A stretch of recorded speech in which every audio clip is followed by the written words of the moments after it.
Hello everyone ମୁଁ ଏହି ଭିଡିଓରେ ଶ୍ରେଣୀ ଷଷ୍ଠ ସପ୍ତମ ଅଷ୍ଟମର ପଞ୍ଚପଦୀ ଲେସନ ପ୍ଲାନ୍ ଆଲୋଚନା କରିଛି। ତ ଚାଲନ୍ତୁ ଭିଡିଓଟିକୁ ଷ୍ଟାର୍ଟ କରିବା।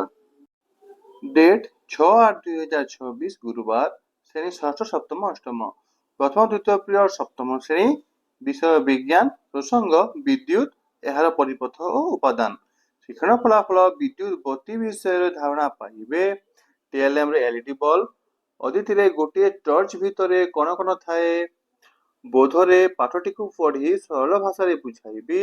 ଅଭ୍ୟାସରେ ପିଲାମାନେ ବଲ୍ବର ଦୁଇଟି ଟର୍ମିନାଲ ଚିହ୍ନଟ କରିବେ। ପ୍ରୟୋଗରେ ପିଲାମାନେ LED ଓ ସାଧାରଣ ବଲ୍ବ ମଧ୍ୟରେ ଥିବା ପାର୍ଥକ୍ୟକୁ ଲେଖିବେ। ପ୍ରସାରରେ ତୁମ ଘରେ ବ୍ୟବହାର ହେଉଥିବା ବିଭିନ୍ନ ରଙ୍ଗର LED ବଲ୍ବର ନାମ ଲେଖି ଆଣିବ। 3 ନମ୍ବର ପିରିୟଡ଼ ଅଷ୍ଟମ ଶ୍ରେଣୀ, ବିଷୟ ସାମାଜିକ ବିଜ୍ଞାନ, ପ୍ରସଙ୍ଗ ଭାରତର ରାଜନୈତିକ ମାନଚିତ୍ରର ପୁନର୍ଗଠନ। ଶିକ୍ଷଣ ଫଳାଫଳ ସୁଲତାନ ମାନଙ୍କର ଉତ୍ଥାନ ଓ ପତନ ବିଷୟରେ ଜାଣିବେ। TLM ରେ ଚିତ୍ର, ଅଦିତିରେ ପୁରୁଣା ଦିନର ମୁଦ୍ରାର ଛବି ଦେଖି କାହାର ମୁଦ୍ରା ଚିହ୍ନଟ କରିବେ। ବୋଧରେ ଦିଲ୍ଲୀ ସୁଲତାନ ମାନଙ୍କ ଶାସନ କିପରି ଆରମ୍ଭ ହୋଇଥିଲା ତାହା ବୁଝାଇବି। ଅଭ୍ୟାସରେ ଦଳଗତ ଭାବେ ଖିଲଜିର ଦକ୍ଷିଣ ଭାରତ ଅଭିଯାନ ବିଷୟରେ ଆଲୋଚନା କରିବେ। ପ୍ରୟୋଗରେ ଖିଲଜି କାହିଁକି ନିଜକୁ ଦ୍ୱିତୀୟ ଆଲେକଜାଣ୍ଡାର ଭାବୁଥିଲା ଲେଖ। ପ୍ରସାରରେ ଦିଲ୍ଲୀ ସୁଲତାନ ଶାସନ କାଳର 5ଟି ପ୍ରଧାନ ରାଜବଂଶର ନାମ ଲେଖି ଆଣିବ।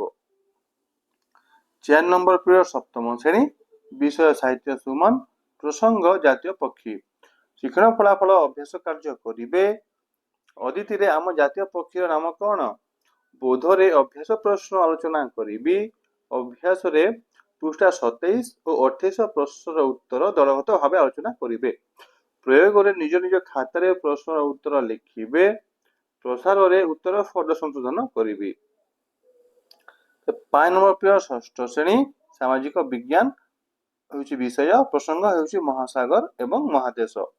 ଶିକ୍ଷଣ ଫଳାଫଳ ପିଲାମାନେ ଉତ୍ତର ଓ ଦକ୍ଷିଣ ଗୋଲାର୍ଦ୍ଧରେ ଜଳଭାଗ ଓ ସ୍ଥଳଭାଗର ବଣ୍ଟନ ବିଷୟରେ ଜାଣିବେ। TLM ରେ ଚିତ୍ର, ମାନଚିତ୍ର, ଗ୍ଲୋବ।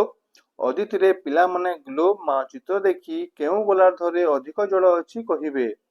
ବୋଧରେ କେଉଁ ଗୋଲାର୍ଦ୍ଧରେ ଜଳଭାଗ ଅଧିକ ଅଛି ବୁଝାଇବି। ଅଭ୍ୟାସରେ ପିଲାମାନେ ମାନଚିତ୍ରରୁ ଅକ୍ଷାଂଶ ଦ୍ରାଘିମା ଚିହ୍ନଟ କରିବେ। ପ୍ରୟୋଗରେ ମହାସାଗର ଗୁଡ଼ିକୁ ଚିହ୍ନଟ କରିବେ। ପ୍ରସାରରେ 2ଟି ସାମୁଦ୍ରିକ ଜୀବର ନାମ ଲେଖି ଆଣିବ। ତାପରେ 6 ଓ 7 ନମ୍ବର ପିରିୟଡ଼ ଅଷ୍ଟମ ଶ୍ରେଣୀ, ଶାରୀରିକ ଶିକ୍ଷା, କ୍ରିକେଟ ଖେଳ ଖେଳିବେ। ଏଇଟା ଥିଲା ଷଷ୍ଠ ସପ୍ତମ ଅଷ୍ଟମର ଲେସନ ପ୍ଲାନ୍। ଯଦି ଆପଣଙ୍କୁ ଭଲ ଲାଗୁଥିବ ତେବେ ଗୋଟେ ଲାଇକ୍ ସବସ୍କ୍ରାଇବ କରିକି ଯିବେ। ଧନ୍ୟବାଦ।